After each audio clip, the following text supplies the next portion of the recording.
क्यों समुद्र में डूब गई द्वारका। महाभारत युद्ध के बाद जब 36वां वर्ष आरंभ हुआ तो एक दिन महर्षि विश्वामित्र और देवर्षि नारद आदि द्वारका गए। वहां यादव कुल के कुछ नवयुवकों ने उनके साथ परिहास करने की सोची। वे श्री कृष्ण के पुत्र सांब को स्त्री वेश में ऋषियों के पास ले गए और कहा कि ये स्त्री गर्भवती है, इसके गर्भ से क्या उत्पन्न होगा। ऋषियों ने जब देखा कि ये युवक हमारा अपमान कर रहे हैं तो क्रोधित होकर उन्होंने श्राप दिया कि श्री कृष्ण का ये पुत्र वृष्णि और अंधकावंशी पुरुषों का नाश करने के लिए एक लोहे का मूसल उत्पन्न करेगा, जिसके द्वारा तुम जैसे क्रूर और क्रोधी लोग अपने समस्त कुल का संहार करोगे। उस मूसल के प्रभाव से केवल श्री कृष्ण व बलराम ही बच पाएंगे। श्राप के प्रभाव से दूसरे दिन ही सांब ने मूसल उत्पन्न किया। जब ये बात राजा उग्रसेन को पता चली तो उन्होंने उस मूसल को चुराकर समुद्र में डलवा दिया। इसके बाद राजा उग्रसेन व श्री कृष्ण ने नगर में घोषणा करवा दी कि आज से कोई भी वृष्णि व अंधकवंशी अपने घर में मदिरा तैयार नहीं करेगा। जो भी व्यक्ति छिपकर मदिरा तैयार करेगा उसे मृत्युदंड दिया जाएगा। घोषणा सुनकर द्वारकावासियों ने मदिरा नहीं बनाने का निश्चय किया। उस समय यदुवंशियों को पाप करते शर्म नहीं आती थी। गांधारी के श्राप को सत्य करने के उद्देश्य से श्री कृष्ण ने यदुवंशियों को तीर्थ यात्रा करने की आज्ञा दी। श्री कृष्ण की आज्ञा से सभी राजवंशी समुद्र के तट पर प्रभास तीर्थ आकर निवास करने लगे। एक दिन जब अंधक व वृष्णि वंशी आपस में बात कर रहे थे तभी सात्यकी ने आवेश में आकर कृतवर्मा का उपहास और अनादर कर दिया। कृतवर्मा ने भी कुछ ऐसे शब्द कहे कि सात्यकी को क्रोध आ गया और उसने कृतवर्मा का वध कर दिया। ये देख अंधकावंशियों ने सात्यकी को घेर लिया और हमला कर दिया। सात्यकी को अकेला देख श्री कृष्ण के पुत्र प्रद्युम्न उसे बचाने दौड़े। सात्यकी और प्रद्युम्न अकेले ही अंधकावंशियों से भिड़ गए, परंतु संख्या में अधिक होने के कारण वे अंधकावंशियों को पराजित नहीं कर पाए और अंत में उनके हाथों मारे गए। अपने पुत्र और सात्यकी की मृत्यु से क्रोधित होकर श्री कृष्ण ने एक मुट्ठी घास उखाड़ ली।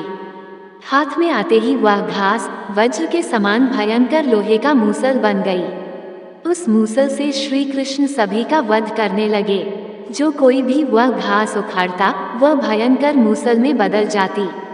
ऐसा ऋषियों के श्राप के कारण हुआ था।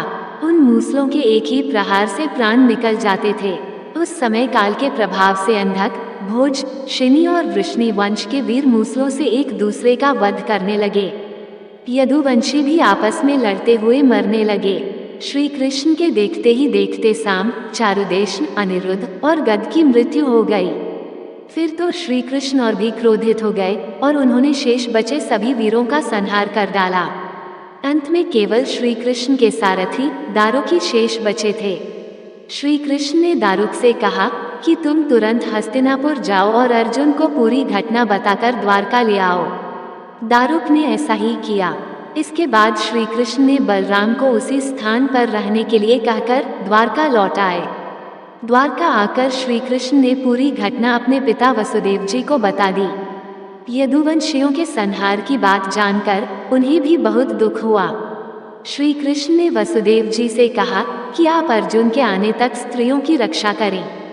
इस समय बलराम जी वन में मेरी प्रतीक्षा कर रहे हैं, मैं उनसे मिलने जा रहा हूँ। जब श्री कृष्ण ने नगर में स्त्रियों का विलाप सुना तो उन्हें सांत्वना देते हुए कहा कि शीघ्र ही अर्जुन द्वारका आने वाले हैं, वे ही तुम सब की रक्षा करेंगे। ये कहकर श्री कृष्ण बलराम से मिलने चल पड़े। वन में जाकर श्री कृष्ण ने देखा कि बलराम जी समाधि में लीन हैं। देखते ही देखते उनके मुख से सफेद रंग का बहुत बड़ा सांप निकला और समुद्र की ओर चला गया। उस सांप के हजारों मस्तक थे। समुद्र ने स्वयं प्रकट होकर भगवान शेषनाग का स्वागत किया। बलराम जी द्वारा देह त्यागने के बाद श्री कृष्ण उस सूने वन में विचार करते हुए घूमने लगे। घूमते घूमते वे एक स्थान पर बैठ गए और गांधारी द्वारा दिए गए श्राप के बारे में विचार करने लगे। देह त्यागने की इच्छा से श्री कृष्ण ने अपनी इंद्रियों को संयमित किया और समाधि की अवस्था में पृथ्वी पर लेट गए।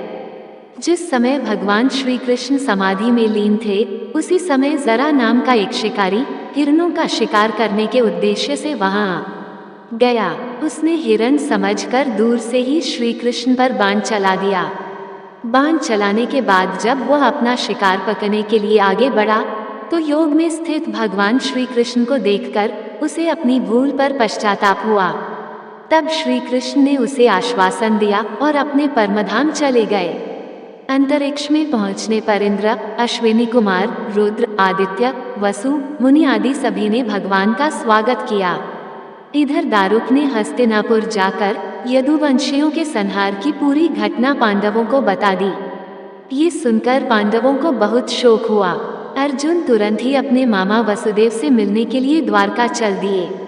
अर्जुन जब द्वारका पहुंचे तो वहां का दृश्य देखकर उन्हें बहुत शोक हुआ।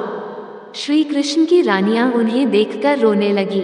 उन्हें रोता देखकर अर्जुन भी रोने लगे और श्री कृष्ण को याद करने लगे। इसके बाद अर्जुन वसुदेव जी से मिले। अर्जुन को देखकर वसुदेव जी बिलख बिलख रोने लगे। वसुदेव जी ने अर्जुन को श्री कृष्ण का संदेश सुनाते हुए कहा कि द्वारका शीघ्र ही समुद्र में डूबने वाली है, अतः तुम सभी नगरवासियों को अपने साथ ले जाओ। वसुदेव जी की बात सुनकर अर्जुन ने दारुक से सभी मंत्रियों को बुलाने के लिए कहा। मंत्रियों के आते ही अर्जुन ने कहा कि मैं सभी नगरवासियों को यहाँ से इंद्रप्रस्थ ले जाऊंगा, क्योंकि शीघ्र ही ये नगरी समुद्र में डूबने वाली है। अर्जुन ने मंत्रियों से कहा कि आज से 7वें दिन सभी लोग इंद्रप्रस्थ के लिए प्रस्थान करेंगे, इसलिए आप शीघ्र ही इसके लिए तैयारियां शुरू कर दें। सभी मंत्री तुरंत अर्जुन की आज्ञा के पालन में जुट गए।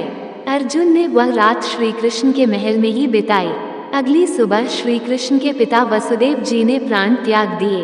अर्जुन ने विधि विधान से उनका अंतिम संस्कार किया। वसुदेव जी की पत्नी देवकी, भद्रा, रोहिणी व मदिरा भी चिता पर बैठकर सती हो गईं।